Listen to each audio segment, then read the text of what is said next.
आमच्या न्यूज चॅनलला लाईक करा, शेअर करा, सबस्क्राईब करा आणि बेल आयकॉनवर क्लिक करा.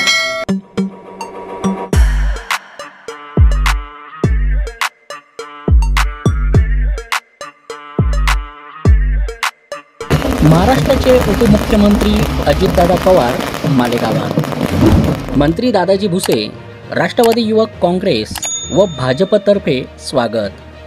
लाडक्या बहिणींना दिली आनंदाची बातमी. मालेगाव मध्यचे माजी आमदार आसिफ शेख यांची घेतली भेट. बघा फक्त रयतराज्य न्यूजवर. मालेगाव. अजितदादा पवार यांच्या जनसन्मान यात्रेचे पालकमंत्री दादाजी भुसे यांच्याकडून स्वागत करण्यात आले. तसेच राष्ट्रवादी युवक काँग्रेसचे विशाल सोनवणे व त्यांच्या मित्रपरिवाराने देखील उपमुख्यमंत्री अजितदादा पवार यांचा सत्कार केला. मोसमपूल येथे आगमन होताच महात्मा ज्योतिबा फुले व महात्मा गांधी यांच्या पुतळ्यास पुष्पहार घालण्यात आले. या ठिकाणी पालकमंत्री दादाजी भुसे यांच्यासह भाजप राष्ट्रवादीच्या कार्यकर्त्यांनी त्यांचे स्वागत केले. तसेच लाडक्या बहिणींनी राखी बांधत अजितदादांचे औक्षण केले. तर यावेळी महाराष्ट्रातील लाडक्या बहिणींसाठी अजितदादा पवार यांनी आनंदाची बातमी दिली. माझ्या मायमाऊलींनो, ती रक्कम काही कमी नाही. तुम्ही तुमचा जो खर्च असतो, तुम्हाला कुठं काही मर्यादा पडत असतात, तुमच्या ज्या काही इच्छा असतात, त्या इच्छेला मुरड घालावी लागते.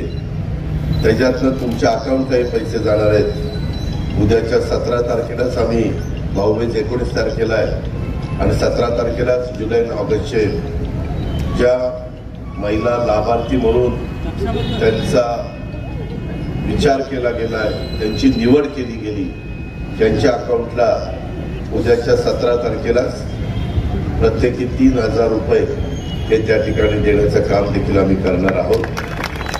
त्याच्यातून शिवशाहू फुले आंबेडकरांच्या महाराष्ट्राचा सर्वांगीण विकास व्हावा, गरीब वर्गाला देखील हे सरकार आमचाही विचार करत आहे अशा प्रकारची एक भावना त्यांच्या मनामध्ये निर्माण व्हावी आणि आमच्या मायमाऊलींचं सबलीकरण व्हावं, हा त्याच्या पाठीमागचा उद्देश आहे. अधिक बोलत नाही.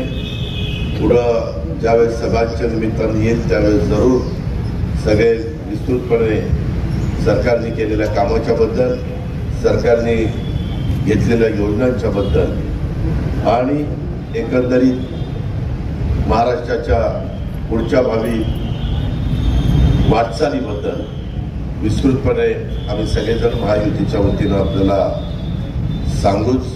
एवढंच सांगतो. पुन्हा एकदा इतर तिन्ही पक्षांनी स्वागत केलं त्याबद्दल तिन्ही पक्षाच्या सन्माननीय पदाधिकाऱ्यांचं आभार मानतो. स्वतः पालकमंत्री उपस्थित राहिले त्याबद्दल पालकमंत्र्यांना पण खूप खूप धन्यवाद देतो आणि पुढच्या कार्यक्रमाला जाण्याची परवानगी घेऊन आपली रजा घेतो. जय हिंद, जय महाराष्ट्र. यानंतर उपमुख्यमंत्री अजितदादा पवार यांनी माजी आमदार आसिफ शेख यांची मालेगावी भेट घेतली. आसिफ शेख यांनी नुकताच राष्ट्रवादी शरद पवार गट याला सोडचिठ्ठी दिल्याने या भेटीला महत्त्व प्राप्त झाले होते. माजी आमदार रशीद शेख यांच्या निधनानंतर सांत्वनापर ही भेट घेतल्याचे सांगितले जात आहे.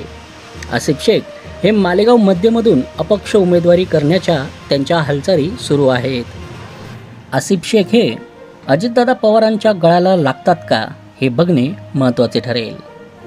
अजितदादा पवार साहब महाराष्ट्र के उप मुख्यमंत्री आज मेरे घर आए थे. मेरे पिताजी, मेरे वालिद शेख रशीद साहब का इंतकाल हुआ, निधन हुआ था. और आपको याद होगा कि अजितदादा पवार साहब जब विरोधी पक्ष नेता थे और शेख रशीद साहब का 40 साल सियासी करियर का, राजनीति जीवन का जब हमने जश्न मनाया, सत्कार समारंभ हमने किया था बड़े कार्यक्रम में, अजितदादा पवार साहब आए थे और इसी घर के ऊपर शेख रशीद साहब उनको इनवाइट किए थे. शेख रशीद साहब के साथ उन्होंने बातें की थी, खाना खाया था.